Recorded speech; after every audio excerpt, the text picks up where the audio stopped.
you really want me to believe that this 30-year-old looking white woman is 9 years old? Come on, son.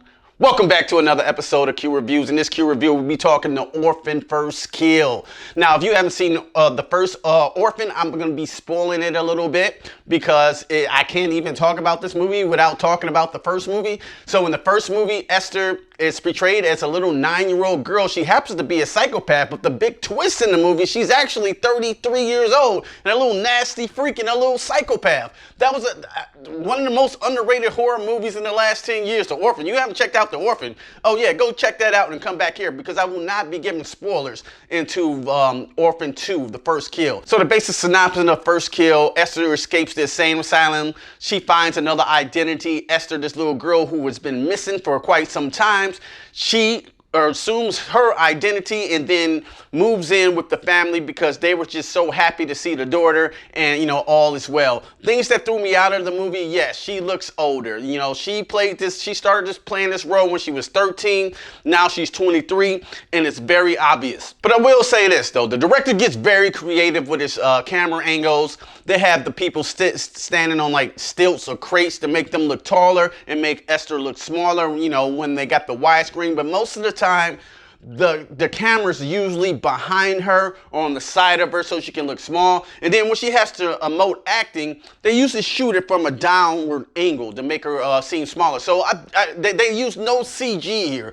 So I thought all the practical effects that they made this girl seem younger really worked. Now, the first 30 minutes of this movie, I'm like, man, y'all might do the same shit. And then when I saw that first kill, I was like, that first kill was kind of underwhelming in this film. Like, oh man, they might cheapen up on the kill. This movie might not, you know, might not hit it out of the park.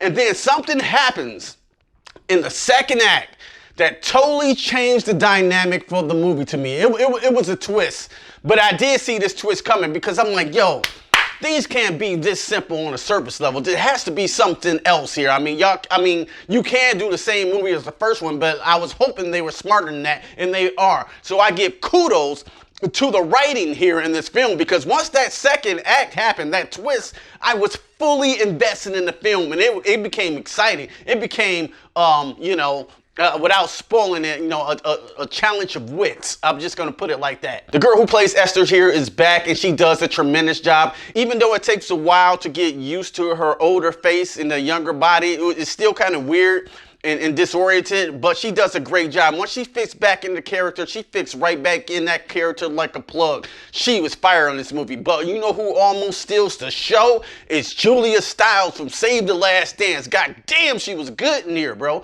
She was really good. Yo, I was like, all right, she's bringing them acting chops here, you know what I'm saying? She stole the show. Thank God she was in the movie, and her character, you know, was who she is to make this movie really engaging and enthralling. The movie's pacing is pretty good. It goes from one beat to the other. It reminds me of those old movies back in the 80s, if y'all remember this, the Stepfather series. So I'll take it even more recently. How about The Guest? You guys ever seen The Guest where everything seems okay on the outside, but inside there's a homicidal maniac? I always love stories like that, and they infiltrate a suburban home or some shit like that. I always find those stories interesting. Another one's The Hand That Rocks the Cradle with Rebecca De Mornay and Ernie Hudson, who was Winston in the Ghostbusters. The film works like that. It's only a couple things I did not like about the film. In the third act, there's this fake fire that really looks fake and cheap. And I can see why they didn't put that on screen. It's for streaming, but it is playing in some theaters.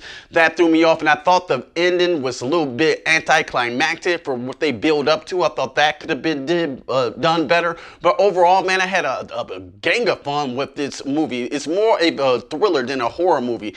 So I would suggest you guys check it out. If I had to give it a score, I'm giving it a 3.5 out of 5. It really surprised me. The kills are not over the top. I mean, some of the kills are just slasher. They shoot it from the perspective of the chest, and usually blood goes in the actor's face. So I wasn't really impressed with the kills, but I was invested what the plot did and the smart writing and the good acting of this movie. So yeah, that's my score. I'm giving it a 3.5. If you guys like this video, go ahead, hit me that like button. If you really like this content, consider subscribing to the Q Review family. And as always, don't you stare at it, eat it.